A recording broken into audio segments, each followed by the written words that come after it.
नमस्कार, मी साईनाथ सावंत. नवीन वर्षाच्या सर्वांना शुभेच्छा देत असतानाच आजच्या या नॉलेज गेन फाउंडेशनच्या म्हणजेच KGFच्या नव्या एपिसोडमध्ये आपल्या सर्वांचं स्वागत करताना मनापासून आनंद होतोय. आजच्या या एपिसोडसाठी पश्चिम महाराष्ट्रातील एक सुपरिचित व्यक्तिमत्व आपल्याला लाभलेलं आहे आणि त्यांना मी गेले 3 महिने त्यांचा पाठपुरावा करत होतो. त्यांच्या व्यस्त शेड्यूलमधून त्यांनी आज आपल्याला वेळ दिलाय. डायरेक्ट सेलिंग इंडस्ट्रीमध्ये त्यांचा प्रवास जवळजवळ 24 ते 25 वर्षांचा आहे आणि त्या 24 ते 25 वर्षांमधल्या त्यांच्या या जडणघडणीचा सर्व वृत्तांत आपल्याला जाणून घ्यायचा आहे आणि म्हणून आज आपल्याला जी व्यक्ती लाभली आहे त्यांचं स्वागत करताना मला खरंच मनापासून आनंद होतोय. या सरांना या डायरेक्ट सेलिंगमध्ये आलेले विविध अनुभव, आलेले विविध अडथळे आणि त्यांनी मिळवलेले यश हे सर्व आपल्याला प्रेरणा ठरावी या उद्देशाने आज आपल्याला ते उपलब्ध झालेले आहेत. तर हे सुपरिचित नाव म्हणजे श्री शरद ताटे साहेब. जास्त वेळ न घेता आपण आज त्यांच्याशी आता गप्पा मारायचा कार्यक्रम सुरू करतोय. मुलाखत मी अशासाठी म्हणत नाही की मुलाखतीमध्ये औपचारिक बोलणं होतं, हातचं राखून लोक बोलतात आणि मुखवट्याचं वाटतं. ते गप्पा कशा मनसोक्त रंगतात, मनापासून बोललं जातं, हातचं राखून बोललं जात नाही. म्हणूनच मी त्याला नेहमी गप्पा टप्पा म्हणतो. तर स्वागत करूया तुमच्या सहकार्याने. मी स्वागत करतो आजच्या प्रमुख पाहुण्यांचं, श्री शरद ताटे साहेबांचं. सर नमस्कार. नमस्कार सर. तुम्ही ऑल द वे एवढ्या लांबून इथे आलात, वेळ दिलात, तुमच्या व्यस्त वेळापत्रकातून वेळ दिलात त्याबद्दल मनापासून आभार. तर आजच्या ह्या गप्पांना आपण सुरू करूया सर. Yes sir. नेहमीप्रमाणे आमचा एक पहिला प्रश्न असतो की तुम्ही या व्यवसायात येण्यापूर्वी नेमके काय करत होतात आणि या व्यवसायात तुमचं येणं कसं घडलं, म्हणजे तो काही विशिष्ट प्रसंग असेल तर तो आमच्या प्रेक्षकांना ऐकायला आवडेल. तर आता ऑल द सगळं माईक तुमच्या हातात आहे असं आपण म्हणूया. Thank you sir. Thank you very much. मी साईनाथ सावंत साहेबांचा प्रथमतः मी इथं आभार मानतो, धन्यवाद देतो सावंत साहेबांना. कारण की एवढ्या मोठ्या प्लॅटफॉर्मवर त्यांनी मला एक संधी दिलेला आहे नॉलेज गेन फाउंडेशनमध्ये. आणि गेले 3 महिने सर आम्ही एकमेकाशी आमचं बोलणं चाललं होतं. पण नवीन वर्षाच्या सुरुवातीच्याच वीकमध्ये आज मला चान्स मिळतोय आज इथं माझा प्रवास व्यक्त करण्यासाठी. 2025चा पहिलाच एपिसोड आणि त्याची सुरुवात well beginning is the half done असं म्हटलं आहे. तर ती संधी मला सरांनी दिल्याबद्दल धन्यवाद आणि सर्वांना नवीन वर्षाच्या शुभेच्छा. हे नवीन वर्ष आर्थिक भरभराटीचे, सुखाचे, समृद्धीचे, आरोग्यमय आणि महत्वाचा मुद्दा स्टॅबिलिटीचं, स्थिरतेचे जावं ही ईश्वरचरणी, स्वामी समर्थचरणी प्रार्थना करतो. आणि सरांनी जो प्रश्न विचारला त्या प्रश्नात थोडक्यात माझं मी मनोगत व्यक्त करतो. सर तुम्ही सांगितलं की 24 वर्षाचा प्रवास, एक लॉंग स्टोरी इन शॉर्ट. खूप मोठी स्टोरी आहे पण शॉर्टमध्ये मांडण्याचा मी प्रयत्न करतो. सर माझं नाव शरदचंद्रजी ताटे आहे. मी साताराहून बिलॉंग करतो. ऍक्च्युली सातारा हा तालुका आहे, शूरांचा, वीरांचा हा जिल्हा आहे आणि अशा भूमीमध्ये मला जन्म घेण्याचा एक चान्स मिळाला. आणि अनावधानाने माझ्या वडिलांचं नाव शिवाजी आहे आणि तो छावा तिथं जन्मला आहे. तर मला अभिमान वाटतोय, सार्थ अभिमान आहे. ऍक्च्युली सातारापासून एक 15 किलोमीटर अंतरावर माझे छोटंसं खेडेगाव आहे, तासगाव नावाचं एक खेडेगाव आहे. आणि खऱ्या अर्थाने खूप मला अभिमानानं सांगावं असं वाटतं की माझा जन्म खेड्यामध्ये सर झाला. कारण की संस्कार आणि संस्कृती काय असते ती खऱ्या अर्थाने खेड्यातच त्याचं अजून तरी जपून आहे. एक्झॅक्टली, अजून तरी जपून आहे. तर ह्या डिजिटलायझेशनच्या युगामध्ये लोक भावना विसरलेल्या आहेत, भावना लोकांना माहीत नाहीत. पण ह्या माझा जो जन्म झाला खेड्यामध्ये मला ह्याचा सार्थ अभिमान आहे.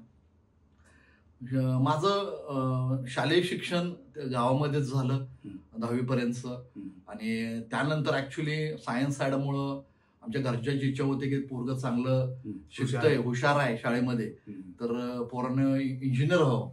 कारण की पूर्ण बॅकग्राऊंड सर जर बघायला गेला तर तुम्ही आता पोलीस मधनं एक ऑफिसर म्हणून रिटायर्ड आहे. माझा पूर्ण बॅकग्राऊंड जर बघितलं तर सैनिकी पेशाचा आहे. कारण की सातारा हा सैनिकाचा जिल्हा सुद्धा असं बोललेला आहे. आणि माझे आजोबा त्या काळचे इंग्रजांच्या काळातले कॅप्टन, ऑनररी कॅप्टन माझे आजोबा रिटायर्ड झालेले, म्हणजे आईचे बाबा. त्यानंतर माझ्या आईच्या वडिलांची इच्छा होती की माझा जावई सुद्धा आर्मीमध्ये पाहिजे. माझे बाबा सुद्धा आर्मीमध्ये सुभेदार मेजर रिटायर्ड. आणि त्यानंतर सांगायला खूप आनंद होतोय, माझ्या बाबांचे दोन्ही जावाई म्हणजे माझे दाजी हे दोन्हीच्या दोन्ही ते सुद्धा आर्मीमध्ये. आणि घरामध्ये शिस्तीचं वातावरण, डिसिप्लिन, देशभक्ती. आणि माझा भाषा सुद्धा आता आर्मीत आहे. आणि माझे दोन्ही मावस भाऊ आर्मीमध्ये. म्हणजे पूर्ण जर बॅकग्राऊंड बघितलं तर माझा बारका भाऊ सुद्धा आर्मीमध्ये. आता त्याचं नुकतंच प्रमोशन झालंय, ही बिकम सुद्धा. तर तो क्लेरिकल डिपार्टमेंट आहे. म्हणजे पूर्ण बॅकग्राऊंड सर आर्मीचं. मी त्या लोकांचा खूप मला कौतुक वाटतं, अभिमान वाटतो तुमच्या पोलीस लोकांचा आणि आर्मी मधल्या लोकांचा, की ते लोक म्हणतात की राष्ट्रसेवा पहिली, देशसेवा पहिली, राष्ट्रप्रथम, नेशन इज फर्स्ट. म्हणजे बाबांचं माझं एक वाक्य असतं, nation is first, work is next. देशभक्ती पहिल्यांदा. त्यानंतर इंजिनिअरिंग सायन्सला चांगले मार्क मिळाले म्हणून सर मी इंजिनिअरिंगला ऍडमिशन घेतलं. कराड गव्हर्नमेंट कॉलेजचा मी विद्यार्थी आहे. ऍक्च्युली माझं प्रोफेशन, मला आवड होती, मला प्राध्यापक बनायचं होतं. मला संवाद साधायला, कारण भाषण स्पर्धेमध्ये मी शाळेमध्ये नंबर 1 असायचो. कुठेतरी असं वाटायचं की आपल्याला hot button. Yes yes yes. मला त्या प्रोफेशन मध्ये जायचं होतं. घरच्यांच्या सगळ्यांची इच्छा आली की एकही बी इंजिनियर आपल्या घरामध्ये नाही. आणि शेतकरी कुटुंब सगळे जण जात आहेत ते बंदूकच पकडायला पोरग मशीनशी पोरानं खेळावं. तर तो त्यावेळेस इंजिनिअरिंगला खूप डिमांड होती. मेकॅनिकल इंजिनियर कराड गव्हर्नमेंट कॉलेजला मिळणं ही त्यावेळेस सौभाग्याची गोष्ट असायची. ती मिळाली मला.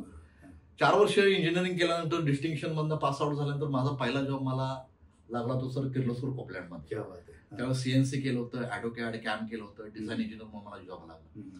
आणि त्या दरम्यान एक प्रोबेशन पिरियड असतो सर, प्रोबेशन पिरियड 6 महिन्याचा. आणि त्यावेळेस माझा ती सॅलरी होती सर 3200 रुपये 2000 साली. आणि त्याच दरम्यान अन ऍक्सिडेंटली 3 ते 4 महिन्यानंतर एका व्यक्तीचा मला, त्यावेळेस सर मोबाईल नव्हते, लँडलाईनवर एक कॉल आला की टाउन हॉल म्हणून एक कराडमध्ये प्रसिद्ध हॉल आहे स्टँडच्या समोर, तिथे एक कार्यक्रम आहे आणि त्या कार्यक्रमाला तुला यायचे. तर त्या दिवशी सर मी 5-5:30ला कंपनीमधून सुटायचो आणि 6 वाजता तो प्रोग्राम होता. आणि मी 6 वाजता प्रोग्रामला गेलो तर सगळी लोक वेल बूट, वेल ड्रेस सगळे लोक होते. मला खूप छान वाटायचं तो लोकांना सुटाबुटात बघणं. आणि त्या कार्यक्रमाला गेल्यानंतर बघितलं तर एका इंटरनॅशनल कंपनीची कॉन्फरन्स चालली होती. आणि ते कॉन्फरन्स चालले असताना एक व्यक्ती तिथलाच, त्या व्यक्तीचं नाव मी सांगणार नाही, पण सांगायला खूप आनंद होतो. तो बी इंजिनियर होता आणि माझा रिलेट झाला. तो व्यक्ती सांगत होता की ह्या बिझनेस मध्ये मी येतोय काय, आणि 2 वर्षामध्ये स्वतःची 4 व्हीलर घेतोय काय, आणि फायनान्शियल फ्रीडम मला मिळतंय काय, मला बॉस नाही. हे खूप गोष्ट त्यावेळेचा 3-4 हजार रुपये पगाराचं हे असलं, मर्यादा असलेल्या माणसाला लाखो रुपयांचं ते समोर बघितल्यानंतर थोडंसं वेगळं वाटलं. त्यांनी सांगितलं 70,000 रुपये माझा पे आउट होतो ह्या बिझनेसमध्ये. डायरेक्ट सेलिंगचं ती मीटिंग होती आणि वर्ल्डची नंबर 1 तो खूपच मोठा. यस. आणि त्याच दरम्यान त्यानं युनो नावाची गाडी घेतली होती, त्याचं इनॉग्रेशन तिथं चाललं होतं. तोही सांगत होता मी इंजिनियर आहे, मी रिटायर्ड आहे. अशा गोष्टी मला भावल्या, मी रिलेट झालो. एक इंजिनियर आज 70,000 रुपये जातो 2 वर्षामध्ये फायनान्शियल फ्रीडम आणि बॉस नाही, ती गोष्ट मला आवडली, भावली. आणि त्यानंतर ज्या व्यक्तीने मला बोलवलं होतं तर त्याला म्हणलं हा मला बिझनेस करायचे. आणि सर मी डायरेक्ट सेलिंगवर त्या बिझनेसमध्ये मी जॉईन झालो. आणि ती कंपनी सर मी 7 वर्ष केली. इंटरनॅशनल कंपनी म्हणजे तो ब्रँड आहे. गेले 50 ते 60 वर्ष झालं मार्केटमध्ये ऑलरेडी ती कंपनी अजून आहे. आणि त्या कंपनीसोबत मी 7 वर्ष काम केलं. मला त्या कंपनीचं सिस्टम आवडली. त्या सिस्टमला नाव अभिमानानं घ्यावं असं वाटेल मला की ब्रिट वर्ल्ड वाईड नावाची सिस्टम. त्यानं लाखो लोकांना करोडपती बनवलं सर. त्या सिस्टम लोक घडली, त्याहीपेक्षा लोक घडली हे जास्त खूप घडली. म्हणजे आपण म्हणतो मी बी घडलो, मी बी बिघडलो. तर ह्या सिस्टम मध्ये लोक घडली, ह्याचा सार्थ अभिमान वाटतोय. आणि 7 वर्ष सर मी, आणि सर सगळ्यात महत्वाचा मुद्दा की ऍक्च्युली आलो तो नेटवर्क मार्केटिंग करायला. पुढं थोडंसं बोलेन मी, पण मी नेटवर्किंग नाही करू शकलो सर, कारण की वय कमी होतं, अनुभव कमी होता, पौगंड अवस्था होती. लोकांच्याकडे जायचो, करोडाच्या वार्ता करायचो, वडाभाऊ खात्यावर लाखो की बाते असे लोक बोलायचे. त्या काळात ते लोकांना म्हणजे अविश्वसनीय वाटायचे. लोक म्हणायचे 10,000 रुपये सुद्धा जास्त वाटायचे. आणि आपण डायरेक्ट लोकांना सांगायचं की लाखो करोड रुपये तुम्हाला मिळतील. तिथं हजार रुपये करोड मिळवण्याची भ्रांत असायची. अशा लोकांना आपण सांगायचो की लाखो करोड रुपये मिळतील, लोकांचा विश्वास बसायचा. आणि काही लोक आम्हाला म्हणायचे गाव खेड्यामध्ये राहणार की तुम्ही कशाला असं पळताय, त्यापेक्षा किराणा मालाचं दुकान टाका, होलसेलिंग करा आणि त्यातनं अर्निंग करा. आणि आम्हाला त्यावेळेस कळलं होतं. ऍक्च्युली जॉईन होण्याचं कारण सर सांगतो, तो एक प्लस पॉईंट होताच माझा की त्या व्यक्तीला इम्प्रेस झालो मी. दुसरं तो व्यक्ती सांगत होता की जर तुम्हाला श्रीमंत बनायचं असेल ना, तुमच्याकडे नेटवर्क पाहिजे. नेटवर्क पाहिजे म्हणजे टाटा, बिर्ला, अंबानी, अदानी. आणि त्यावेळेस तो म्हणला किर्लोस्कर. नेमकं ज्या कंपनीत मी काम करत होतो तो म्हणला किर्लोस्कर बरोबर श्रीमंत असण्याचं कारण काय. किर्लोस्कर बरोबर श्रीमंत असण्याचं कारण त्यांच्याकडे मॅन पॉवर आहे. मॅन पॉवर मनी पॉवर मध्ये त्यांनी कन्वर्ट केलं, म्हणजे कामाचे तास त्यांनी पैशामध्ये टाइम कंपाऊंडिंग केलं. मग त्यावेळेस लक्षात आलं की 10,000 लोक जर काम करत असतील 8 तास, 80,000 तास काम झालं. आणि मी तर 8 तासच काम करतोय, म्हणजे मी ऍव्हरेज लाईफ जगणार, मी श्रीमंत बनणार नाही आयुष्यात बनणार नाही श्रीमंत. मग ते जर त्यावेळेस सांगितलं, नेटवर्किंगची ताकद सांगली सर, त्यामुळे मी ह्या इंडस्ट्रीमध्ये 7 वर्ष मी काम केलं सर. आणि त्या दरम्यान काम करत असताना अशी एक घटना घडली की त्या इंडस्ट्रीमधनं इन्कम मिळत नव्हता. आम्ही तिथे एक प्रोडक्ट होतं सर, गमतीचे भाग मी सांगेन तुम्हाला. तिथे कारवॉश होतं, कारवॉश नावाचं प्रोडक्ट होतं. आणि लोकांना आम्ही डेमो देतो कारची, किती छान पद्धतीनं कार. आणि कार म्हणजे कार फार कमी लोकांच्याकडे कार असायची. आणि लोक आम्हाला संडेला फोन करून बोलायचे की सर डेमो द्यायचे. संडेला आम्ही डेमो द्यायला जायचो, लोक अख्खी कार धुवून घ्यायची आमची. म्हणजे ऍक्च्युअली आलोय कशासाठी, पैसे कमवायसाठी करतोय काय तर कार धुवायचा व्यवसाय करतोय. असं सुद्धा गमतीच्या गोष्टी घडल्या. तो पण ती गरज होती, गरज ही शोधाची जननी असं म्हटलं जातं. आणि सर हा प्रवास असा आहे वेगवेगळ्या. पण आता सांगायला खूप आनंद होतो, ज्या कार आम्ही धुतल्या त्या कार आम्ही घेतल्या. त्याचा खूप आम्ही काळाच्या ओघामध्ये. पण कारण त्या कार धुताना ते ड्रीम मध्ये गेल्या ना, स्वप्नांच्या त्या दुनियेत जायला प्रॅक्टिकली मदत झाली. आणि त्या दरम्यान एक नॉन बँकिंग नावाची कंपनी आली सर. आणि पैसे मिळत नसल्यामुळे सेलिंग करत असताना रिटेलिंग करत दुसऱ्या पर्यायाचा तुम्ही मार्ग स्वीकारला. नाही करायचं नव्हतं पण अनावधाने झालं. आणि सर 6 महिन्यामध्ये त्या कंपनीला लॉक लागला. आणि एक 16 ते 17 याला जोडून एक प्रश्न, नॉन बँकिंग आणि डायरेक्ट सेलिंग याच्यामध्ये फरक आहे का? तर 100% आहे सर. ऍक्च्युली नॉन बँकिंग त्यावेळेस एक हे असेल काय म्हणतात त्याला, त्यावेळेस नॉन बँकिंगचं एक वारं होतं. म्हणजे लोक डायरेक्ट सेलिंग मधनं पैसे मिळत नव्हते, त्यामुळे लोक नॉन बँकिंग वळायला लागले. आरडी, एफडी, पेन्शन योजना असायचा. पण ऍक्च्युली सर मी सर्वांना सांगेन आणि की नॉन बँकिंग हे डायरेक्ट सेलिंग नाही. डायरेक्ट सेलिंग कारण बऱ्याच लोकांचा गैरसमज आहे. कारण काही जणांच्याकडे कॉन्सेप्ट एखादा घेऊन गेला तर ते म्हणतात नाही हो आमच्या ते पाहुण्याचे ते अमुक कंपनीमध्ये एवढे लाख रुपये बुडाले, तेवढे बुडाले, हे बुडाले, ते त्याच्याशी कंपॅरिझन करतात. तर ते तसं नाही, हे या निमित्ताने. यस सर, खूप छान प्रश्न केला तुम्ही. मला खूप सांगायला आवडेल की डायरेक्ट सेलिंग आणि नॉन बँकिंग यथार्थ काही संबंध नाही.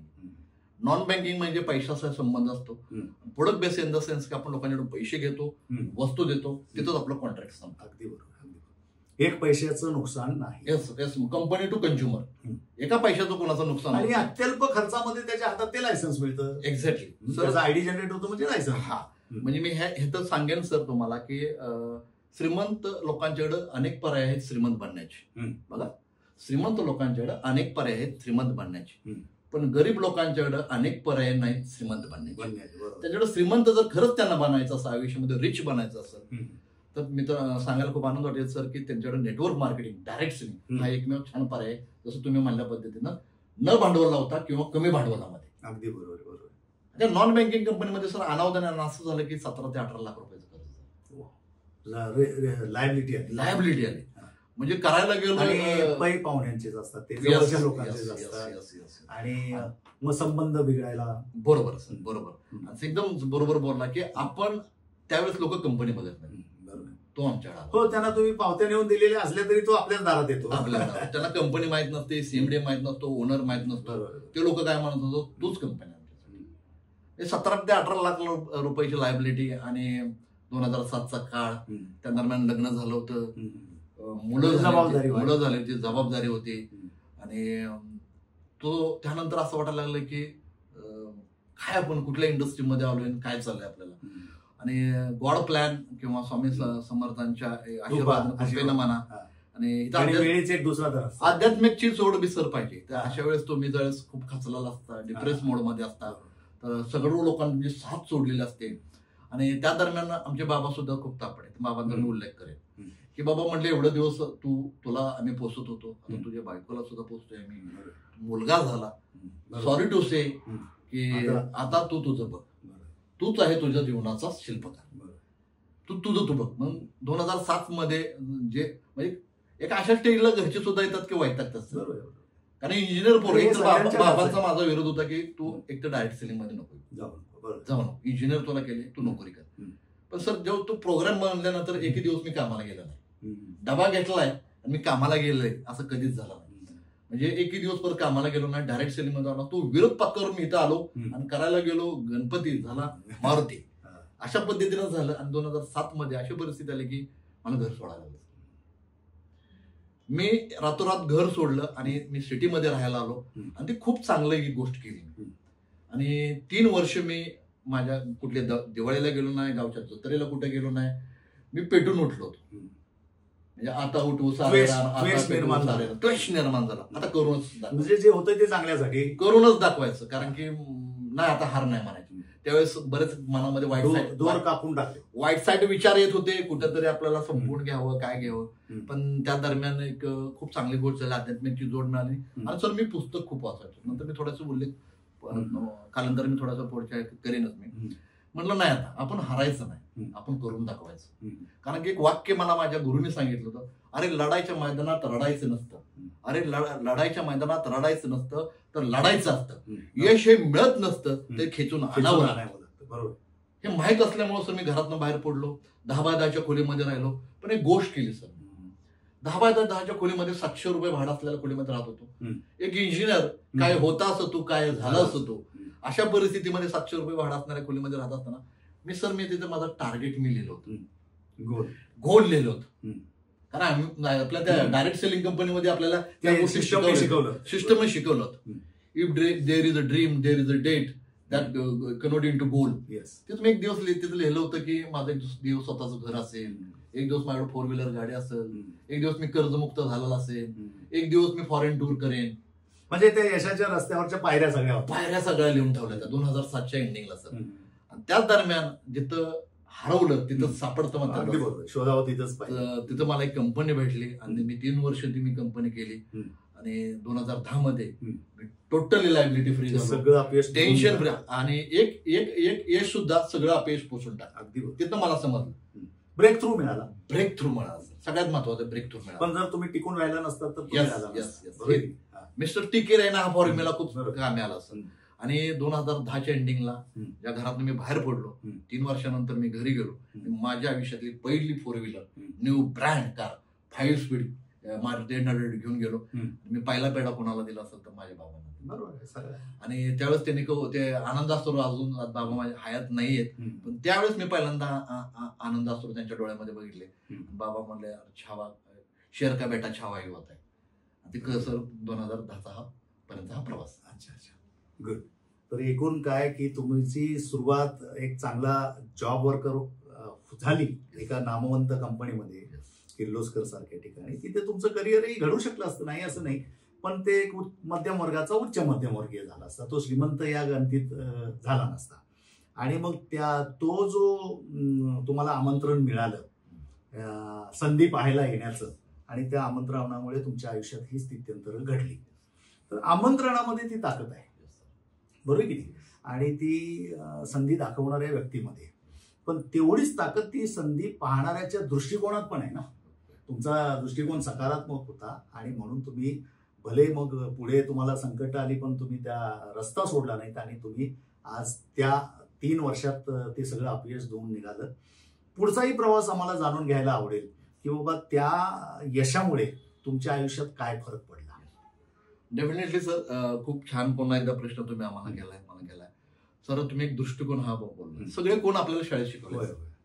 जेव्हा ह्याच्यामध्ये मी स्टेटसला बघत असतो, लघु कोण माहितीये, काटकोण माहितीये, विशाल कोण माहितीये, पण दृष्टिकोन हा कोण शिकवत नाही. बरोबर. तो आपल्याला स्वतः शिकून घ्यायला लागतो. बरोबर. आणि आत्मसात करायला लागतो दृष्टिकोन. आणि तो खूप महत्वाचा विषय आहे. आणि 2010 नंतर ऍक्च्युअली लोकांचा बघण्याचा दृष्टिकोन माझ्याविषयी बदलला. कुछ तो दम है साला. म्हणजे काहीतरी करू शकतो.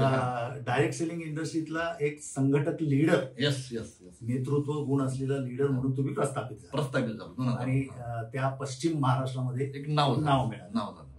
हा, म्हणजे आपण नेहमी म्हणतो काम ऐसा करो की नाम हो जाए, नाम ऐसा करो की काम हो जाए, असं झालं. आणि त्यानंतर एक घुसर कानाला खडा लावला. मी प्रेक्षकांना सर्वांना एक सांगेन की ज्या आधी चुका केल्यात ना त्या परत परत रिपीट करू.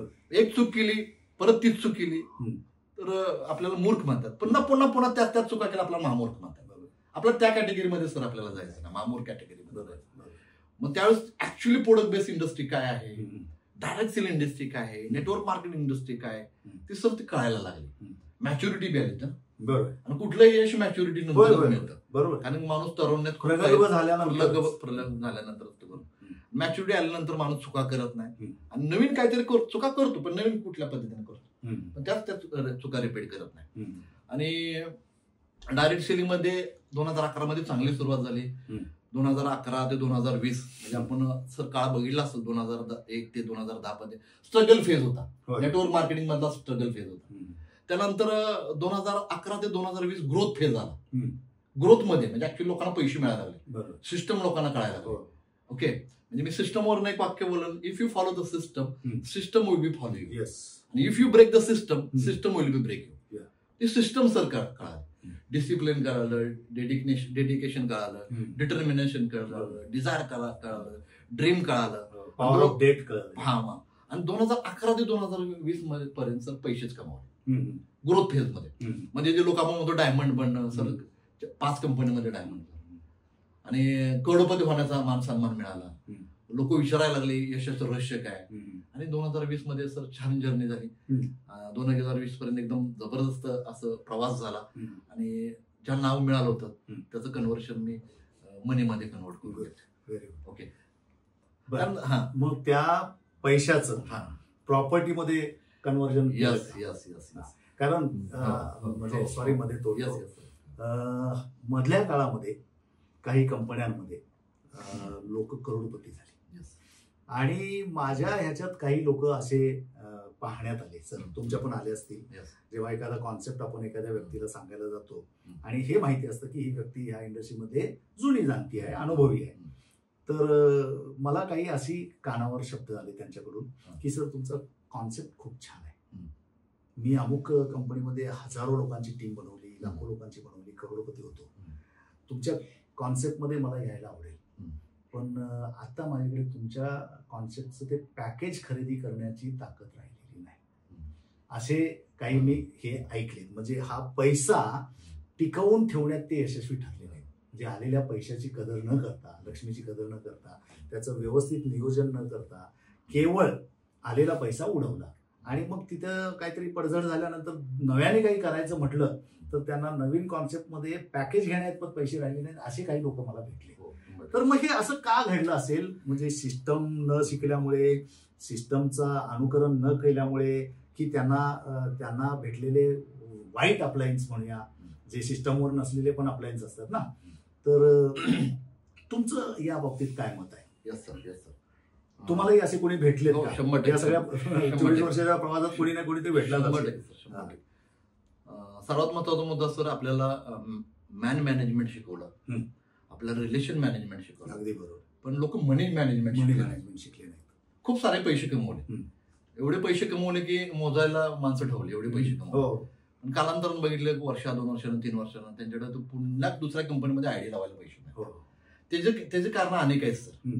आणि इंडस्ट्रीमध्ये शायनी ऑब्जेक्ट खूप आहेत.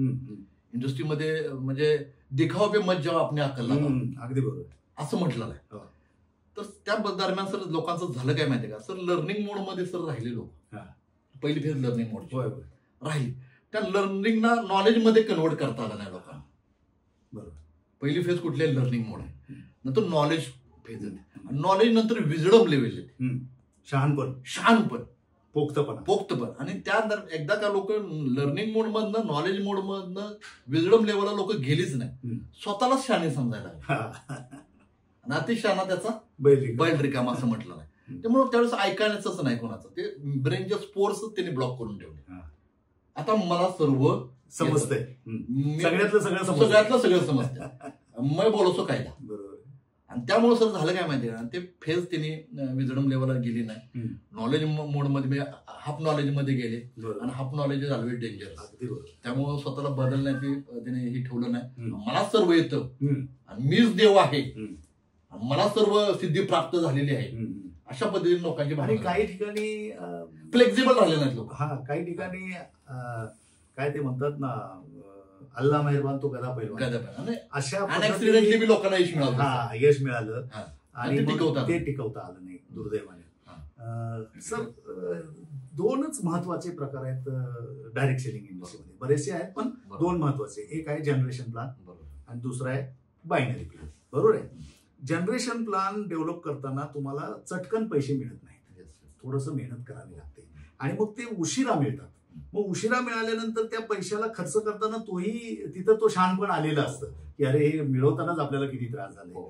आता बायनरी कॉन्सेप्टमध्ये तुम्हाला आठवड्याला पैसे मिळतात, पटकन मिळतात आणि ते योगायोगाने 2 घोडे मिळाले तर वरचा गाढव पण पटकन. बरोबर आहे. मग तिथं मात्र ते पैसे अचानक जास्त मिळायला लागले तर त्याचा विनियोग करण्याची तिथं यंत्रणा, शिकवण्याची यंत्रणा कमी पडते असं मला वाटते. आणि जरी ती यंत्रणा असेल त्या कंपनीची, शिकण्याची तयारी नसते, कारण मला शिकायची काय गरज आहे, मला पैसे येत आहेत म्हणजे मला शिकायची काय गरज आहे, असं 2 चांगले लोक भेटल्यानंतर. तर पैसे पटकन मिळणं हा सुद्धा कधी कधी गुन्हा ठरतो का ह्याच्यामुळे. म्हणजे फंड मॅनेजमेंट किंवा पैशाचं व्यवस्थित नियोजन हा त्या सिस्टमच्या शिकवणीचाच एक भाग असायला हवा. बरोबर की नाही. आणि मग ज्या कंपन्यांकडे ती आहे त्यांचे ते शिखरावरचे लोक अजूनही टिकून असलेले दिसत आहेत आणि ज्या कंपन्यांकडे ते नाही ते शिखराला पोहोचले पण परत ते खाली उतरल्याचं चित्र दिसतंय. हे सत्य आहे का? 100% सत्य असं आहे. आपल्याकडे एक म्हण आहे, संत वाहते कृष्णामाई. संत वाहते कृष्णामाई. बरोबर आहे. बरोबर आहे. पश्चिम महाराष्ट्रामध्ये प्रचलित म्हण आहे. बरोबर. म्हणजे ज्यावेळेस मोठा पाऊस पडतो आणि ओढ्याचं पाणी एकदम लगेच म्हणजे पर्वतावरनं किंवा जोरात म्हणून निघून जातं, ते दिसत बी नाही. तशा पद्धतीने लोकांना खूप पैसे मिळाले आणि ते पैसे गेले सुद्धा. पण थेंबे थेंबे तळे साचे ज्या पद्धतीने आपण म्हणतो संत वाहते कृष्णामाई, ज्या लोकांकडे हळूहळू पैसे आले, मोठा पैसा आणि तो आला सर पैसा कधी चालला. बरोबर. तो कॉन्स्टंट राहतो. इन्स्टंट मनीपेक्षा कॉन्स्टंट मनी खूप महत्वाचा आहे. तो सातत्य राहतो आणि दीर्घकाळ राहतो आणि त्याची पैशाच्या लोकांना महत्व कळतं. अगदी बरोबर. ज्यावेळेस पैशाचं लोकांना महत्व कळत नाही मग त्या वेगळ्या मार्गाला लोक गेले. आपण बघितलेलं म्हणजे राजाचा रंग झाला आपण सर बघितलं. त्याला कारण हे तर नसेल की बऱ्याचशा कंपन्यांमध्ये जे बेसिक कार्डिनल रूल आहेत तेच शिकवले जात नाही. आणि कार्डिनल रूल तर अत्यंत महत्त्वाचे आहेत या इंडस्ट्रीमध्ये. जर तुम्हाला यशस्वी व्हायचं असेल, तुम्हाला कुठल्याही प्रकारचा दोष स्वीकारायचा नसेल तर ते अत्यंत महत्त्वाचे आहेत. हे पण बऱ्याच जणांना माहिती नाही. मी अनेक पैसे लाखो करोडो रुपये कमवणाऱ्या काही लीडर्सना जेव्हा विचारलं, सर मी जरा विसरलो, ते कार्डिनल रूल सांगता का? तर ते काय असतं असं उत्तर आलं. मग हसावं की रडावं अशी परिस्थिती येते. आणि मग अनेक वर्ष आपण या इंडस्ट्रीमध्ये राहून जर आपल्याला या महत्त्वाचे मूळ तत्व माहीत नसतील तर आपण कसे यशस्वी होणार. आणि म्हणून मग पैसा उरला नाही, हे राहिलं नाही, यश मिळालं पण ते टिकलं नाही, ही जी रडगाणी ऐकायला मिळतात त्याच्यामागे हे साधे साधे कार्डिनल रूल माहीत नसणं, 4 बेसिक माहीत नसणं किंवा कोर सिस्टम माहिती नसणं किंवा 3 पॉवर्स माहीत नसणं, या सगळ्या बऱ्याचशा गोष्टी आढळतात. तुमचा काय याच्यावर अभिप्राय आहे? Great sir, great. खूप छान प्रश्न केला सावंत साहेब पुन्हा एकदा तुम्ही. मला सांगायला खूप आवडेल सर की कार्डिनल यांनी की जसं आपल्या शरीराची रीढ की हड्डी महत्वाची आहे, ओके, पाठीचा कणा जसा महत्वाचा, तर त्या बिझनेसचे जे कार्डिनल रोल आहेत ना ते खूप खूप खूप व्हेरी व्हेरी व्हेरी इम्पॉर्टंट म्हणून आहेत. ते खूप महत्वाचे आहेत. आणि मी सर्व प्रेक्षकांना एक सांगेल, रूल यानी की सिद्धांत हे कधी बदलत नाही, नियम कधी बदलत नाही, सिद्धांत कधी बदलते नाही, व्यावसायिक मूल्य कधी बदलत नाही, तत्व कधी बदलणार नाही. आणि सांगायला खूप मला आनंद वाटतो की ते कार्डिनल रूलमध्ये महत्वाचं आहे सर, पहिल्यांदा कोणाचा इगो हर्ट करू नेव्हर एव्हर. अहंकार कोणाचा दुखवू नका. हे खूप तो प्रॉस्पेक्टचा असेल, अपलाईनचा असेल, डाऊनलाईनचा असेल, क्रॉस लाईनचा असेल, मित्राचा असेल, नातेवाईकांचा असेल, कोणाचाही. या अहंकारमुळं सर बघताय महाभारत व्हायचं, त्या डीपमध्ये मला जायचं नाही. कोणाचा इगो हर्ट करू नका, अहंकार हर्ट करू, कुणाच्या पैशाची खेळू नका. पारदर्शी व्यवहार, पारदर्शी ट्रान्सपरन्सी पाहिजे. आज हे ऑलरेडी लोक बदनाम होण्याचं कारण तेच आहे किंवा इंडस्ट्री बदनाम होण्याचं कारण तेच आहे की करून जातो एक, आणि मग फसवणुकीचा आरोप सगळ्या इंडस्ट्री म्हणजे करून जातो दाढेवाला आणि नाव येतं मिशेवाल्यावर. हा, बरोबर. असा प्रकार आहे. आणि सगळ्यात महत्त्वाचा शेवटचा रूल आहे की सर, स्पाऊस खूप महत्त्वाचा. म्हणजे ह्या बिझनेसमध्ये खूप सारे लेडीज काम करत जातात. कुठल्याही लेडीजमध्ये वर्तन करतात. ती आपली आई आहे, ती आपली बहीण आहे, बरं ती आपली माता आहे, मुलगी आहे. अशाच पद्धतीने त्याची बिहेव केला पाहिजे. अनैतिक संबंध निर्माण करायचे नाहीत. नाही ओव्हर मग तो गावच्या भाषेत शेण खायचं नाही. शेण खायचं, माती खायचं नाही, शेण खायचं. बरोबर. आणि तो पुढे एक शब्द नेव्हर. कधी आणि कधीच नाही. कधी कधी आयुष्यात कधी आणि कधीच करायचं नाही देव. ही मूल्य, तत्व, प्रिन्सिपल ज्या लोकांनी पाळले ते लोक सर यशस्वी झाले आणि ते लोक स्टेबल आहे. नाही. आणि आपल्या देशात गुरु शिष्य परंपरा आहेच ना एक्झॅक्टली. त्याच्यातला तो पहिला रूल सांगतो की अपलाईनला विचारल्याशिवाय काही करू नका, हे योग करू नका. तर त्याच्या मागे गुरु शिष्य परंपरा आहे. कारण त्याने 4 पावसाळे तुमच्या अगोदरची आई वेळा प्लॅनची प्लॅन आणि जर तुमचं योग्य असेल तर प्रोत्साहन देईल, अयोग्य असेल तर तुम्हाला सावध करेल. त्याच्यामागे किती मोठं लॉजिक आहे यात. तुमच्या डाऊनलाईनच्या समोर निगेटिव्ह काही बोलू नका, क्रॉस लाईन समोर निगेटिव्ह काही लोक बोलू नका. म्हणजे तुम्हीच उभं केलेलं साम्राज्य तुम्ही निगेटिव्ह बोलून खराब खदाम करू नका.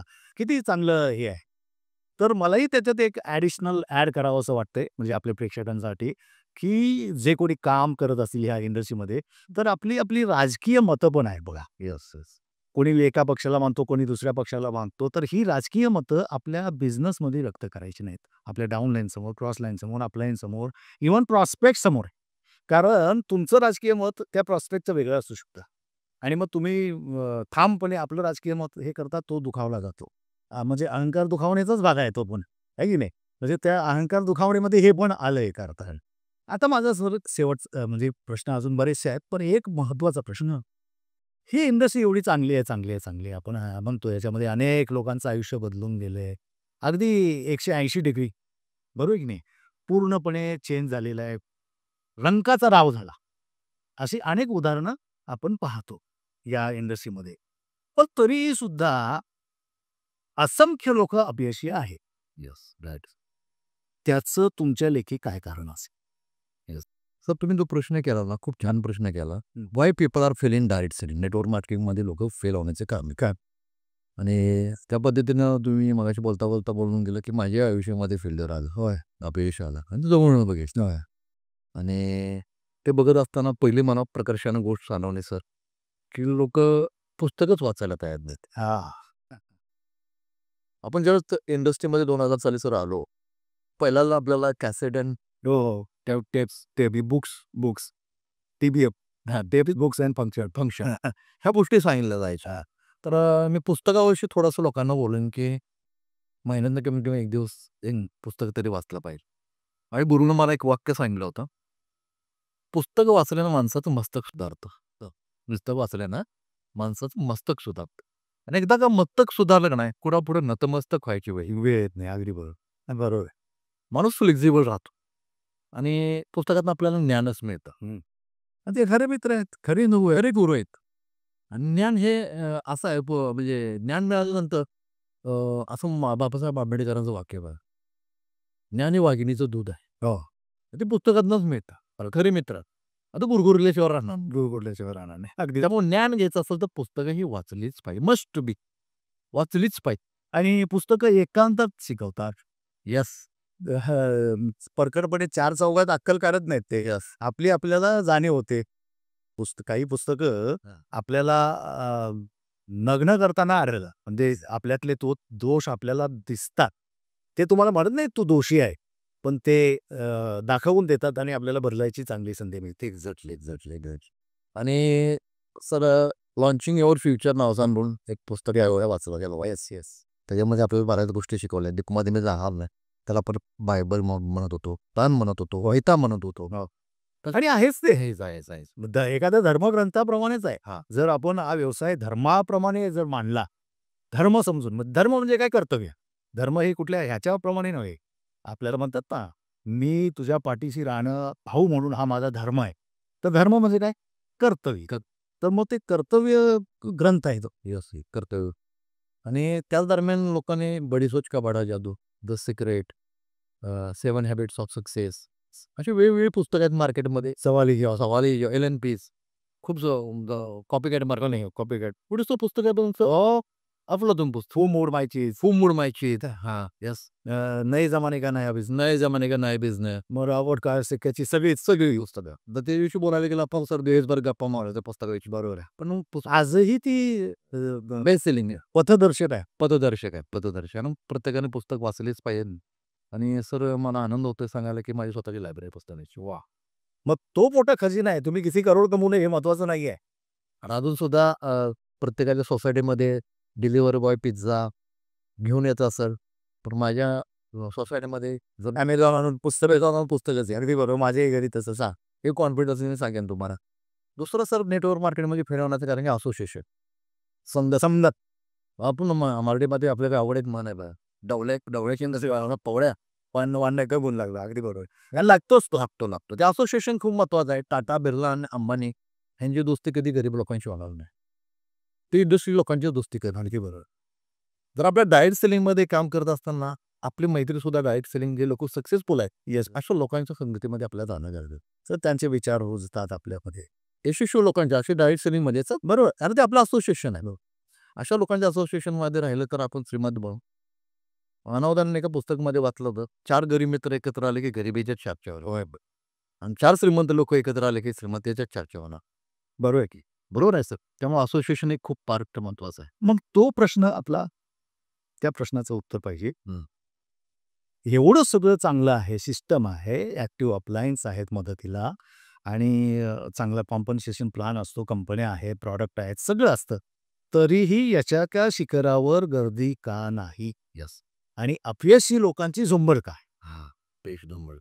सगळ्यात महत्वाचं मध्ये आपण लक्ष मगाशी ती कारणं आपण जरा सांगतो. खूप छान प्रश्न. आणि मगाशी बोलता बोलून गेलो की तूच आहे तुझ्या जीवनाचा शिरतो. बरोबर. तसं दुसरं त्याला एक वाक्य पॅरल आहे, तूच आहे तुझ्या जीवनाचा वाटोळा. बरोबर आहे. दुंबड अपयशी लोकांचे असण्याचं कारण असं लोक प्रशिक्षणच घेत तयार नाही. शिकायला तयार. शिकायलाच तयार नाही. लोकांनी ब्लॉक करून ठेवला की मला सर्व येतं, मुझे सब कुछ आता है, मुझे सब पता है. मुझे सब पता है, हाता पता ला पता, मुझे सब कुछ पता है. ते लोक अहंकार एक निर्माण झाला. कुठेतरी 1857च्या बंडामध्ये लोक त्याशी प्रशिक्षण घेतलं असं. सर जसं मोबाईलला चार्जिंगची गरज आहे, आपल्या डिस्चार्ज होतो, तसं आपल्या मेंदूला आहे ना ट्रेनिंगची गरज आहे. अगदी शाळेतलं घेतलेलं शिक्षण महत्वाचं नाही, आयुष्याच्या शाळेत घेतलेलं शिक्षण खूप महत्वाचं. Practical knowledge. प्रॅक्टिकल नॉलेज बघा, ते प्रशिक्षण प्रत्येक महिन्याला आपण घेतलं पाहिजे. होय, सातत्याने. सातत्यानं नाही तर धूळ बसत राहते. धूळ बसून जाणार. ते प्रशिक्षण खूप महत्वाचं, लोक घ्यायला तयार नाहीत. कधीतरी केव्हा तरी ते प्रशिक्षण घेतलं असताना लोक त्याचाच वाबड्या त्याच्यात चर्चा करत बसतात. त्यामुळे डेली ट्रेनिंग देणं गरजेचं असं मला वाटतं. आणि त्यासोबत अजून फेरवण्याचं कारण लोकांकडे ड्रीम्स नाही, स्वप्न नाही. अहो, ते स्वप्नाबद्दल बोलायला लागलं तर कुचेष्टेने बोलतात लोक. अरे स्वप्न बघा. अरे तुमची किती स्वप्न पूर्ण झालं असं कुचेष्टेने बोलताना आढळतं सर्वसामान्य माणसं. म्हणजे हा कुचेष्टेचा विषय थोडीच आहे. त्याच्या मागे केवढं मोठं लॉजिक आहे. माणसाची आयुष्य बदलून गेले त्या स्वप्नांमुळे. आणि मग ती बंदिस्त करून ठेवून आपण कसे काय यशस्वी होऊ? सर आज सांगायला खूप छान वाटलं मला. मी अजून सुद्धा 2025चा माझा संकल्प गोल सेट केला. 2025 मध्ये मला काय करायचं, ते सतत डोळ्याचे वाय क्लिअर झाला ना, हो खूप सोपं आहे. बरोबर. का करायचं? की आपण रिक्षावाल्यासारखं सगळं काम करू. होय, कुठं जायचं ठाणा बस. कुठं जायचं मुलं बरोबर. म्हणजे आपण लोकांना सांगितलं की स्वप्न बघू, पण स्वप्नावर सर तारीख खूप महत्वाची. जर स्वप्नाला तारीख नसेल तर ते दिवा स्वप्न दिवा स्वप्न. अगदी there is a dream, there is a date, that's a to go. There should be date. There should be date. त्या डेट टाकलीच पाहिजेत. आणि स्वप्न स्वतःची पाहिजेत सर, कोणाची चोरलेली नाही पाहिजे. आपल्या डायरेक्ट सेलिंगमध्ये विचारा तुझा काय करायचं, मला बघायला पाहिजे, मला घर बांधायचं. लोक म्हणतात म्हणून लोक बांधतात हातून हातला आला पाहिजे. हे खूप महत्वाचं. ते छोटं असू शकतं, ते इमोशनल असू शकतं, कुठेही असो, कुणी अपमान केला असेल, अल्पकालीन आहे, मध्यमकालीन आहे, दीर्घकालीन, short term, mid term, long term. स्वतःचे स्वप्न पाहिजेत. स्वप्न मोठी पाहिजेत. अगदी बरोबर. त्याच्यात तारीख पाहिजे. आणि ते कलर फॉर्मॅटमध्ये आपल्याला पेस्ट करता आले पाहिजे. आपण आपल्या चित्र स्वरूपात चित्र कळतात पाहिजे. कारण त्या सबकॉन्शियस माइंडला शब्द कळत नाही. त्याला प्रतिमा कळतात. प्रतिमेच्या स्वरूपात त्याला पोहोचवणं गरजेचं आहे. कारण लहानात तर ना आपल्याला एखादा धडा आठवणार नाही. पण पहिल्याला लहानपणी चित्रपटाची नजर, म्हणून ते आपल्याला कलर फॉर्मॅटमध्ये आपल्याला जे पाहिजे. बरोबर. आणि त्याच्यावर आपण प्रत्येक ठिकाणी आपल्याला ते चिटकवले. हे होताना दिसत नाही म्हणून अपयशी. म्हणजे अनेक कारणांपैकी ते. आणि ते स्वप्न व्हिज्युअलाइज करता आलं पाहिजे. कल्पनाचित्र करतात. म्हणजे सिक्रेट नावाच्या बुकमध्ये सांगितलं. बरोबर आहे, बरोबर. Power of attraction. जिस चीज को पूरी शिद्दत से चाहा जाता है, वो चीज को मिलाने के एवढा मोठा साहित्यिक डायलॉग झाला आहे तो कायनात जुड जाते. ओम शांती ओमचा डायलॉग आहे, पण ऍक्च्युली तो सिक्रेट बनला. सिक्रेट द सिक्रेट बनला. आणि ते सत्य पण आहे ना. आणि मी इथं प्रेक्षकांना एक आवर्जून सांगेन, तुम्हाला द सिक्रेट नावाचं बुक्स नाही वाचला आलं तर सिक्रेट नावाची मूवीज प्रत्येक नवे तर आहेच कंपल्सरी. युट्यूब आहे आणि हिंदीमध्ये आहे, इंग्लिशमध्ये आहे, पण ते पहा. खरंच ते सिक्रेट आपलं यशस्वी होण्याचं. आणि त्याचे असंख्य अनुभव आलेत अनेकांना. 100%. आणि जे स्वप्न बघताय, व्हिज्युअलाइज करताय, सांगा लोकांना. मी काय करणार आहे, मी काय tell everybody about you dream. Why राहायला लागले पाहिजे. हां, ते जागा ठेवतात. ते जागा ठेवा. हां, तुमच्या तारखेच्या अगोदर ते अरे कधी येणार गाडी, गावावर बोंबलं ते साधी असेल. बॉम्ब लावून ठेवायचं. भाषेमध्ये सर बोलायचं गेलं ना सर, स्मार्ट गोल पाहिजे आपली. बरोबर आहे की. Specific, measurable, achievable, realistic and time bounded. अगदी बरोबर. आणि पुढे जाऊन सांगेन सर, कामात लोकांचं सातत्य नाही आहे नेटवर्क मार्केट. कन्सिस्टन्सी. त्याच्यावर एक वाक्य सांगेन, सातत्य से बढ़कर विद्वत्ता नाही होतो, सातत्य से बढ़कर काही बुद्धिमत्ता होतो. पाण्याचा नाळ जर तेव्हा वारंवार दगडावर पडला तर दगडाचा हो, तिथेही खड्डा पडतो. अगदी बरोबर. आणि कंटिन्युअस वर्क, म्हणजे आपल्या भाषेत बोलायला झालं कष्ट इज मस्ट. येस. कसं मगाशी तुम्ही बोलल्याप्रमाणे सर, लोक कष्ट करायचे विसरून गेले नेटवर्क मार्केटिंगमध्ये. कारण की कोरोनाचा काळ 2000 नाही, मग हे करत नाही म्हणून कष्ट अप टू लास्ट. कष्ट आयुष्यभर त्यात करायला लोकांनी सेटवर करू असेल. बरोबर. याच्यावर येणार आहे. सेटवर्कर या जमातीवर होऊ नये आपण थोडंसं लोक. आणि डायरेक्ट सेलिंगमध्ये अपलाईनची खूप मदत घेतली जाते सर. लोक हँडिकॅप झाले, त्याला प्लॅन साधता येत ना, म्हणजे आत्मनिर्भर होत नाहीत. हे सगळ्यात महत्वाचं. तुमच्या टीममध्ये नंबर ऑफ प्लॅन्सवर किती आहेत त्याप्रमाणे तुमचा जेक वाढणार आहे. डुप्लिकेशन होत नाही, प्लॅन स्वतः सांगता येत नाही, अपलाईनची मदत घेतली जाते, इंडिपेंडेंट होता आलं. आणि स्टेजवर एक बोलता येत नाही. ह्याचं कारण सर परत तिथंच येतं, lack of knowledge, lack of confidence. Yes. Lack of knowledge, lack of confidence, lack of money. बरोबर. म्हणजे कॉन्फिडन्स कशामुळे येत नाही तर नॉलेजच गेलं. नॉलेज कुठं मिळालं, परत त्यात बेसिक तिथं झालं. ट्रेनिंग आहे, बुक्स आहे, मूळ तेच आहे. मूळ म्हणजे प्रिन्सिपल मूळ लोक विसरल्यामुळे दोष मात्र दुसऱ्याला द्यायचा. दोष मात्र दुसऱ्याला द्यायचा. म्हणजे चांगलं झालं ते माझ्यामुळे झालं, वाईट झालं ते तुझ्यामुळे झालं. ह्या इंडस्ट्रीमध्ये हा ड्रॉबॅक म्हणायला काही हरकत नाही. आणि स्टेजवर न बोलता येणे, लोकांना प्लॅन तर सांगतात येत नाही. गुड लीडर सर त्यालाच म्हटलं जातं, तो स्टेजवर बोलतो. आणि लोकांचं एक डेफिनेशन आहे बघा, लोकांचं एक मानसिकता आहे. लोक आपण काय बोलतो ते काय करत नाहीत बरं का. कसे काय बोलतो ना लोक नाही करत, त्यांच्या आपण ज्या काही गोष्टी करतो ना तेच लोक करतात. मंकीचे मंकीडो हा रूलच आहे. ते कार्डिनल रूल म्हणलं म्हणताय ना, पण तसा एक रूलच आहे. बरोबर. आणि मला एकच सांगायचं सर, की लोकांनी सिस्टम फॉलो करणं खूप गरजेचं आहे. आणि सिस्टम म्हणजे काय, तुमचा जर टाइम वाचवायचा असेल, एनर्जी वाचवायची असेल आणि पैसे वाचवायचा, त्या सिस्टममध्येच आहे गोष्ट आहे. ह्या तिन्ही गोष्टी वाचवायच्या असेल तर आपल्याला सिस्टमच फॉलो करावी लागेल. आणि अजून एक फेल होण्याचं कारण सांगण्याचं प्रकर्षाने की लोक सतत कंपन्या बदलतात. सातत्याने कंपनी बदल मार्केट लिहिलात या फांदीवरून त्या प्लेयर माकड उड्या घेतात. आणि तुम्ही अजून एक वाक्य तिथे ॲड करेन, कंपनी बदल के लोक अमीर नाही बनते, कंपनी बदल के लोक अमीर नाही बनते, सोच बदल के लोक अमीर. अगदी बरोबर. ते सोच जर असेल तुमची तर एकाच कंपनीमध्ये म्हणजे 100 फुटाचा खांदायची पण 10 फुटाची 10 ठिकाणी काढ म्हणतो काय मी 100 फुटाचा काढ. 100 फूट काम केलं. 100 फूट काम कर. ऍक्च्युली एकाच ठिकाणी आपल्याला 100 फूट काढायला पाहिजे, कॅगिंग करायचं होतं. हो, तर ते मिळणार जे अपेक्षित होतं. त्यासाठी कमीत कमी एखाद्या कंपनी ऑर्गनायझेशन 3 ते 5 वर्ष आपल्याला राहायला, कॉन्स्टंट राहायला, कन्सिस्टन्सीनं आपलं तिथे काम करायला, तर तिथे आपल्याला यश मिळणार आहे. तर लोक काय म्हणतील माहिती आहे का, आज ह्या कंपनीत, त्या कंपनीत, परवा त्या कंपनीत, परवाची पण कुठली तीच आताच सांगून जा. आता थांबणं, म्हणून लोक आपला विश्वास ठेवणार नाही. आणि त्याचबरोबर लोक स्वतःमध्ये चेंज करायला अजिबात तयार नाही. बदल घडवायला अजिबात तयार. आणि तो बदल फक्त बाह्य स्वरूपात चालत नाही ना, तुमचा अंतर्बाह्य व्हायला पाहिजे. Exactly, external as well as internal, वैचारिक, मानसिक सगळ्या गोष्टी अपेक्षित. गोष्टीतून चेंज व्हायला पाहिजे. If there is a change, otherwise that change will be change. तर तुम्ही तिथं बदल करणार नाही तर तो बदलच एक तुम्हाला बदलायला भाग पाडेल. त्यामुळे आपल्याला तो बदल आता ताबडतोबच करावा लागेल.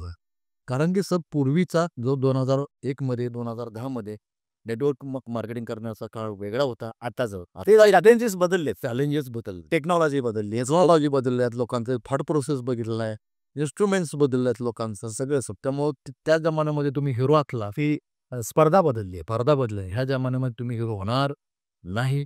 डिजिटलमध्ये खूप तरुण मुलं ते इंडस्ट्रीमध्ये यायला लागलाय, ते तुम्हाला ओव्हरटेक करून जाणार आहे. गाणं त्यांची एक विचारसरणी आहे, वेग आहे, वेग आहे, स्पीड स्पीड आहे. तो तो स्पीड आपण मॅच करणार. बरोबर. त्यासाठी आपल्याला हे बदलावंच लागेल. आणि शेवटी एक सांगेन की शायनी ऑब्जेक्ट तर मार्केटमध्ये खूप आहे. मोहाला बरोबर. मोहाला बळी पडणे. हे आपण ज्यावेळेस बोलता माइंड बघितली की non banking, actually non banking networking जातं. नव्हतंच. कोणतरी खाली का नॉन बँक खाली कोणतरी पैसे आणून टाकायचं, वरच्यावर सर्वांना तुला पाहायचं. त्यामुळे 2015 मध्ये गव्हर्नमेंटनं तुला त्याला आणखी सेबीने रिस्ट्रिक्शन आणि कुठेतरी 2 पैसे प्रकारच्या लक्षात आलं सर्वसामान्य माणसाचा कष्टाचा पैसा आता उडतोय. अशाच पद्धतीचे शायनी ऑब्जेक्ट मार्केटमध्ये सर वेगळ्या पद्धतीने यायला लागलं. अच्छा, ते MLMचं झूल पांघरून सुद्धा बरेचसे आले ना, मग ते क्रिप्टोकरन्सी या नावाखाली असेल. क्रिप्टो वाईट नाही आहे, स्वतःसाठी हा जो करन्सीच्या नावाखाली जे नेटवर्कचा हे आहे जे लिगल नाही. अच्छा, लिगल वरून आठवलं, लिगल आणि इलिगलचं काय लोकांना व्याख्या आपण सांगू शका? म्हणजे कुठल्या पद्धतीच्या कंपन्यांना लिगल म्हणावं? किंबहुना हा प्रश्न मी फिरवून विचारेन की आपला हा इंटरव्ह्यू बघितल्यानंतर काही नवीन लोकांना वाटलं की बाबा ह्या इंडस्ट्रीकडे आपण वळूया, कारण आता उत्पन्नाचे मार्ग फार कमी झालेले आहेत. सरकारी नोकऱ्या त्याप्रमाणे राहिलेल्या नाही आहेत. खाजगी नोकऱ्यांमध्ये सुद्धा आपलं शिक्षण त्या प्रमाणाचं नसेल, तर डायरेक्ट सेलिंग म्हणा, इन्शुरन्स इंडस्ट्री म्हणा, ट्रेनिंग इंडस्ट्री म्हणा किंवा अशा काही ज्या इंडस्ट्री आहेत जिथं सर्वसामान्य माणूस आपलं करिअर शोधू शकतो, आपली स्वप्न पूर्ण करण्यासाठी मेहनत करू शकतो.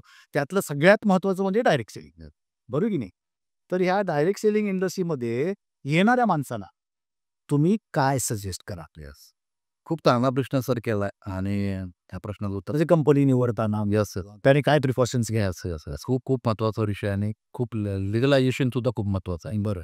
जसं आपण IRDA म्हणतो, सेबी म्हणतो, तसंच MCA म्हणतो. सेबी आणलं नॉन बँकिंगसाठी, IRDA आणलं इन्शुरन्ससाठी, म्हणजे डायरेक्ट सेलिंगसाठी सुद्धा ते आले गाईडलाईन्स आणि IRDA, सेबा आहे, MCA आहे. हा, तर ह्या गोष्टी बी खूप महत्त्वाचं मॅटर करत असतात.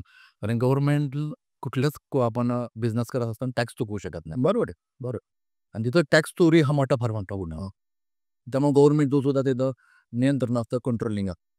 आणि डायरेक्ट सेलिंगमध्ये सर रूल्स आले, नॉर्म्स आले, ते फॉलो बी केले, तेव्हा गाईडलाईन बी आल्या आणि त्या पद्धतीने स्वतःचं मॅन्युफॅक्चरिंग युनिट पाहिजे सर. बरोबर. प्रोडक्ट बेसमध्ये मॅन्युफॅक्चरिंग युनिट पाहिजे, स्वतःचं ऑफिस पाहिजे आणि प्लॅन अप्रुव्हल पाहिजे. गव्हर्नमेंट अप्रुव्हलचं तेव्हा स्टॅम्पिंग पाहिजे. कुणीही आला प्लॅन मार्केटमध्ये लॉन्च केला चालेल, पण तो लॉंग टर्म चालला असतो. बऱ्याच लोकांना पैसे कमवायचे वेळ येईल ना, तेव्हा कुठे ना कुठे तरी रिस्ट्रिक्शन आहे ना, तो प्लॅन बंद पडणार. मला लोक दोषी कुणाला ठरवणं, ज्या नेटवर्कनं तो प्लॅन आणलाय तो फॉलो करणं गरजेचं आहे. आणि तरुणांना मी आव्हान करेन, सांगेन की जसं तुम्ही बोलला की आता भारतामध्ये लोकसंख्या भरपूर आहे. होय. आणि हे नेटवर्किंगसाठी जमीची बाजू आहे. हो. कारण मलेशियामध्ये प्रत्येक घरामध्ये मिनिस्ट्री दिली, प्रत्येक व्यक्ती करोडपती आहे. मग तिथं कमी देश महाराष्ट्र एवढा देश आहे आणि भारतामध्ये 150 कोटीचं पॉप्युलेशन आहे. मग आपल्यासाठी फायदा आहे का तोटा? नेटवर्कसाठी फायदा आहे, कारण की ऑपॉर्च्युनिटी फॉरेनच्या कंपन्या बऱ्या इंडियामध्ये आहे. हो, इथे आले. पण इंडियामध्ये आले त्याचं कारण आहे. जसं आता प्राईम मिनिस्टर आत्ताच होऊन गेले आपले, त्यांना आर्थिकीकरण करून गेलं होतं मनमोहन सिंग आहे. तर तोच रूल आपल्याला इथं लागू होतोय सर. आणि त्यामुळं तरुणांनी ह्यात उतरावं मला वाटतंय. आणि तरुणांच्या जॉब नाही, जॉबलेस आहे आणि आपल्याला खूप मोठ्या ऑपॉर्च्युनिटीज येत आहे आणि सेकंड सोर्स ऑफ इन्कम म्हणून बनायला काय हरकत नाही आपल्याला. काहीच न करण्यापेक्षा काहीतरी सुरुवात करून आणि महिलांसाठी सुद्धा इथं हो, सगळ्यांसाठी चांगल्या तरुणांना ऑपॉर्च्युनिटी आहे, महिलांना ऑपॉर्च्युनिटी आहे, जे लोक रिटायर्ड आहे. आणि अनेक महिलांनी आपलं आयुष्य बदलून टाकलं. आमच्या नॉलेज गेन फाउंडेशननीच 2 महिलांचा एपिसोड ॲप्रिलेला आहे. तर अशा असंख्य महिला आहेत ज्यांनी याच्यामध्ये आपलं करिअर केलंय, नाव केलंय, पैसा केलाय, संपूर्ण आयुष्य बदलवून टाकलेलं आहे. तर इथं अच्छा, डायरेक्ट सेलिंग इंडस्ट्रीमध्ये जात पात धर्म याचा काय आडवं येते का? काय नाही सर. पहिल्या असं इंडस्ट्री असेल की तिथं वयाचं बंधन नाही, दुसऱ्याचं शिक्षणाचं बंधन नाही आणि जातीभेद तर अजिबात नाही. सर्व धर्म समभाव म्हणूया. आणि आपली जी प्रार्थना आहे ना, भारत माझा देश आहे, सारे माझे भारतीय माझे बांधव आहे. त्यामुळे आपण सर्व समभावतेने इथं काम करू शकतो. जातपात कुठे येणार नाही, कुठला धर्म आडवा येणार नाही. त्यामुळे आम्ही नेक काम करू शकतो. सीमा आडव्या येणार नाही तर पर विषय सीमा आडव्या राज्यांच्या सीमा आणि नेक काम करत आहेत. बरोबर. पण people after some death people will be bless us. Yes. लोक आपल्याला आशीर्वाद शिरवत असते. आणि हे जे करायचे ना सर, तर माझ्या गुरुने एक वाक्य सांगितलं होतं, अरे शरद, स्वतःसाठी जगलास तर मेलास, दुसऱ्यासाठी जगलास तर जगलास. तर हे बोलून नंतरही जगलास हा कीर्तिरूपे. कीर्तिरूपे. जसं जसं एपीजे अब्दुल कलाम साहेबांना मृत्यू आला बघा स्टेजवर स्पीच करत असताना, तसं माझं सुद्धा इच्छा आहे की आपल्याला सुद्धा मरण, जसं एखाद्या सैनिकांना वीर मरण प्राप्त होतं असं रणांगणावर, बरोबर आहे, तसं आपल्याला सुद्धा आपण फील्डवर असताना आपल्याला च्या व्यासपीठावर वीरगती वीरगती प्राप्त व्हावी ही माझी शेवटची इच्छा आहे. जाता जाता लोकांसाठी खूप चांगल्या गोष्टी करायच्यात, कारण की स्वतःचा जेव्हा सर आपलं पोट भरतं तर समाजाचं बी आपण काहीतरी दायित्व लागतो. अगदी बरोबर. ह्या सगळ्या याचा सारांश आता वगैरे तुम्ही पुस्तकांवर पण भरभरून बोलला. फंक्शन्स जे एज्युकेशन वर्कशॉप जे आता लोक जरा कंटाळा प्रोफेशनल, तर त्या एज्युकेशननी खरंच लोकांच्या ह्याच्यात फरक पडतो का? म्हणजे त्याच्या चेकमध्ये ह्याच्यामध्ये फरक पडतो का आणि मग त्याची टीम वाढायला मदत होते का? तुमचा अनुभव आहे. सर पुन्हा एकदा चांगला प्रश्न केला आणि माझा आवडता प्रश्न केला तुम्ही. पूर्वीच्या काळी बघा राजांची मुलं कुठं जायची? गुरुकुलमध्ये, गुरुकुल जंगलामध्ये शिकायला जायची. 10 वर्ष, 15 वर्ष, 20 वर्ष ती मुलं यायची नाही. म्हणजे राजाची मुलं असून सुद्धा एज्युकेशन करायचं दटताच मुलं येते. हां, बोर्डिंगला महत्त्व दे की त्या एज्युकेशनला महत्त्व द्यायचे. तेवढंच महत्त्व किंवा त्याच्यापेक्षाही जास्त असं दबाव आत्ता सर ट्रेनिंगला आहे, प्रशिक्षणला आहे. खूप महत्त्वाचा विषय आहे. व्यवसायच कळला नाही करायचा कसा तर तुम्ही करणार काय? तसं पदाच्या बनतीप्रमाणे जगाशी मगाशी म्हटलं तर ह्या बिझनेसमध्ये हाव खूप सोपा आहे. व्हाय क्लिअर करण्याचं काम आपल्याला का करायचं हे दगड मातीची भिंत बांधायला सुद्धा शिक्षण घ्यावं लागतं. अगदी बरोबर. नाही तर करोडो लाखो रुपये आपल्याला कमवायचे आहेत, तर शिक्षण घ्यावं लागणार नाही.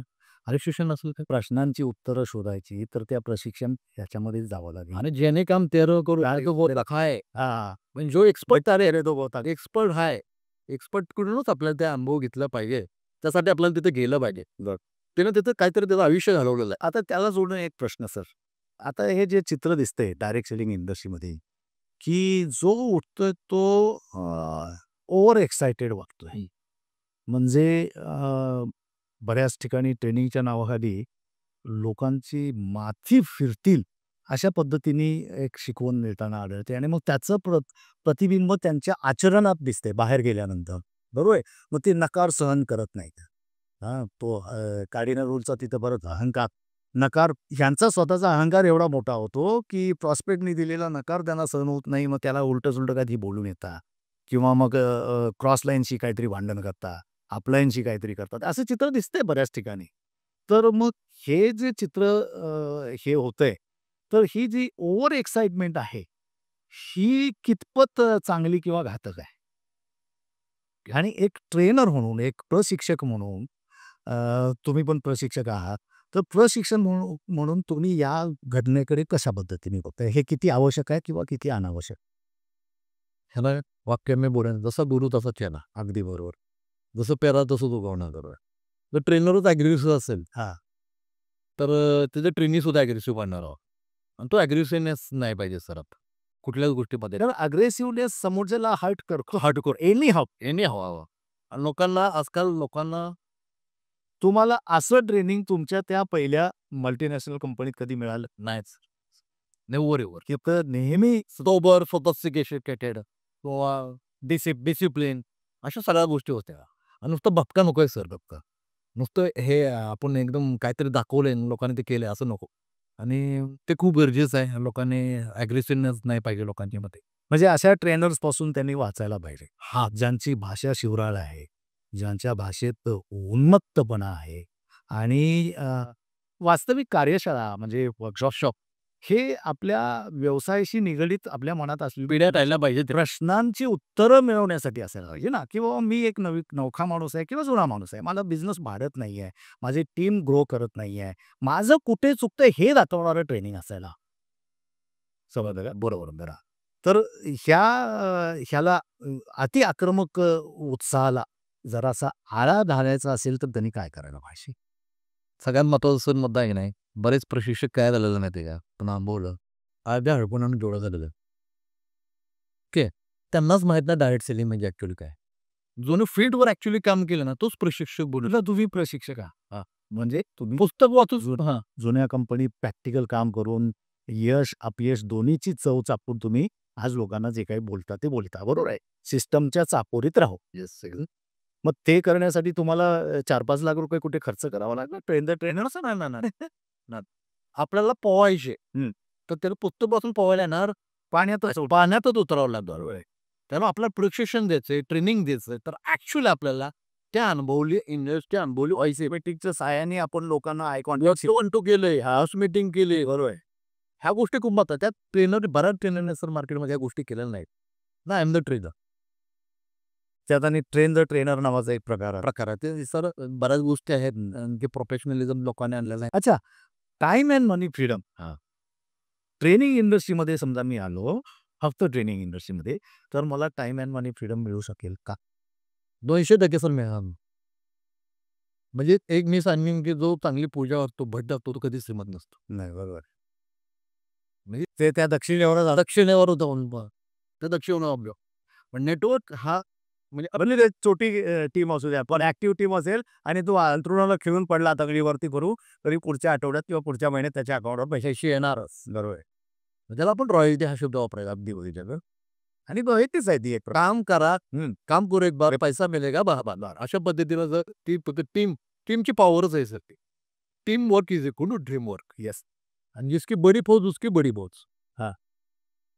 आणि शेवटी जाता जाता एकच सांगेन, जसं 2001 ते 2010 पर्यंत स्थगन फेज होता इंडस्ट्रीचा. बरोबर. 2011 ते 2020 हा ग्रोथ फेज आला. आणि 2021 नंतर खऱ्या अर्थानं इंडस्ट्रीची बिगिनिंग झालेली आहे, सुरुवात झालेली आहे. तर आपण मिरॅकल फेज म्हणून चमत्कार होणार आहे सर आता. म्हणजे असं अविश्वसनीय. म्हणजे आपण जशा तळ्यावर लह्या भासतो ना, काय सुरुवातीच्यावर लह्या भासताना त्रास आहे, नंतर 15 मिनिटांनी तड असा आवाज येतो.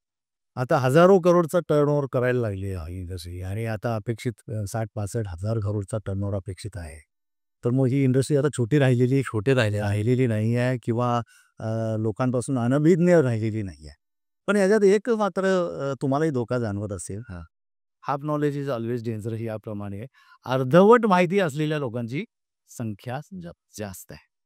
तर सर हे सगळं गप्पा ह्या कधी संपूच नाही असं वाटतंय आणि पण वेळेचं बंधन असल्यामुळे कुठेतरी थांबावं लागतं. आज आपण शरद ताटे सरांशी गप्पा मारल्या आणि जाणून घ्यायचा प्रयत्न केला त्यांचा जीवन प्रवास कसा होता आणि तो खरंच संघर्षातून यशाकडचा प्रवास होता आणि तो अथक होता. त्यांनाही कुठेतरी थांबवण्याचा प्रयत्न झाला घरच्यांच्याकडून किंवा आणि काय ह्याच्याकडून, पण ते थांबले नाही. तिथेच त्यांनी प्रवास अर्ध्यावर सोडला नाही, म्हणून आज ते त्यांच्या स्वतःच्या कारमधून इथपर्यंत पोहोचले. ठीक आहे. शरद ताटे सरांची ही मुलाखत तुम्हाला आवडली असेल, अजून त्यांना तुम्हाला काहीतरी विचारावं असं वाटलं, तर आम्ही त्यांचा नंबर आणि नाव खाली देणारच आहोत. तर तुम्ही त्यांना फोन करून तुमच्या काही शंका, कुशंका, इव्हन ते सध्या कुठल्या संकल्पनेवर काम करून यश मिळवत आहेत, त्याबद्दलही जाणून घ्यायचं झालं तर तुम्ही त्यांना डायरेक्ट फोन करू शकता आणि समजून घेऊ शकता. सर चालेल ना तुम्हाला त्रास दिला तर सेशनमध्ये? कारण एक तर 24-25 वर्षांचा अनुभव आणि एक उत्कृष्ट प्रशिक्षक, म्हणजे आता ते नेटवर्किंग बरोबर गुरुजनाच्या पण भूमिकेत आलेले आहेत. त्यांचा तुम्ही लाभ घेऊ शकता. पुन्हा कंपनी मालक कोणी हे ऐकत असतील तर ते त्यांचं प्रशिक्षण म्हणून सुद्धा त्यांचा तुम्ही वापर करून घेऊ शकता, त्यांच्याशी संपर्क करू शकता. आजचा ही मुलाखत मला आशा आहे तुम्हाला सर्वांना आवडली असेल, काहीतरी मार्गदर्शन त्याच्यातून मिळालं असेल, काही प्रेरणा मिळाली असेल, काही शिकवण मिळालेली असेल. आज नोकऱ्या इतक्या सहजासहजी उपलब्ध झालेल्या नाहीत आणि यंग जनरेशन मोठ्या प्रमाणात ग्रॅज्युएट होऊन बाहेर येते. अशा लोकांना नोकऱ्या नाही मिळाल्या तर येणारं वैफल्य हे झटकून टाकावं आणि मग कोणते कोणते मार्ग आहेत उत्पन्नाचे आणि त्या मार्गावर चाललेल्या यशस्वी लोकांना तुमच्यासमोर आणून बोलतं केल्याने तुमचा आत्मविश्वास वाढावा आणि त्याबद्दलचं कुतूहल वाढावं, त्याबद्दलचं माहिती वाढावी, या उद्देशातून आम्ही डायरेक्ट सेलिंग इंडस्ट्रीतल्या लोकांना तुमच्यासमोर घेऊन येतोय. आता लोकांच्या आग्रहाखातर आम्ही विमा क्षेत्रातील यशस्वी लोकांनाही तुमच्यासमोर आणणार आहोत. संमोहन क्षेत्रातील यशस्वी लोकांना तुमच्यासमोर आणणार आहोत. स्पीकर, ट्रेनिंग या इंडस्ट्रीतल्या लोकांना आपण तुमच्यासमोर आणणार आहोत. 2 लोकांना तर आम्ही आणलेलंच आहे. त्या क्षेत्राची तुम्हाला तोंडओळख व्हावी, माहिती व्हावी, हा नॉलेज गेन फाउंडेशनचा उद्देश आहे. आणि मला वाटतंय तो जर तुम्ही ऐकलात तर तो सफल होईल. ज्या लोकांच्यापर्यंत आम्ही पोहोचू शकतो त्या म्हणजे तुमच्यापर्यंत, पण अनेक लोकांच्यापर्यंत आम्ही पोहोचू शकत नाही, तिथं तुम्ही पोहोचू शकता. तर ह्या चॅनलला लाईक करा, सबस्क्राईब करा, चांगले कॉमेंट्स द्या जेणेकरून आम्हालाही स्फुरण येईल आणि त्या शेअर करा लोकांच्यापर्यंत. ह्या चांगल्या मुलाखती, चांगल्या गप्पा लोकांच्यापर्यंत पोहोचाव्यात आणि लोकांना त्याचा बौद्धिक, वैचारिक लाभ व्हावा, यासाठी तुमचंही खारीचा वाटा, योगदान आम्हाला अपेक्षित आहे. तर असंच पुन्हा भेटण्यासाठी वेळेच्या बंधनातून, नाहीतर दिवसभर आम्हाला बोलायला आवडेल. तर पुन्हा भेटण्यासाठी आता मात्र थांबतोय. तर पुन्हा भेटूया लवकरच. Thank you sir. धन्यवाद. Thank you.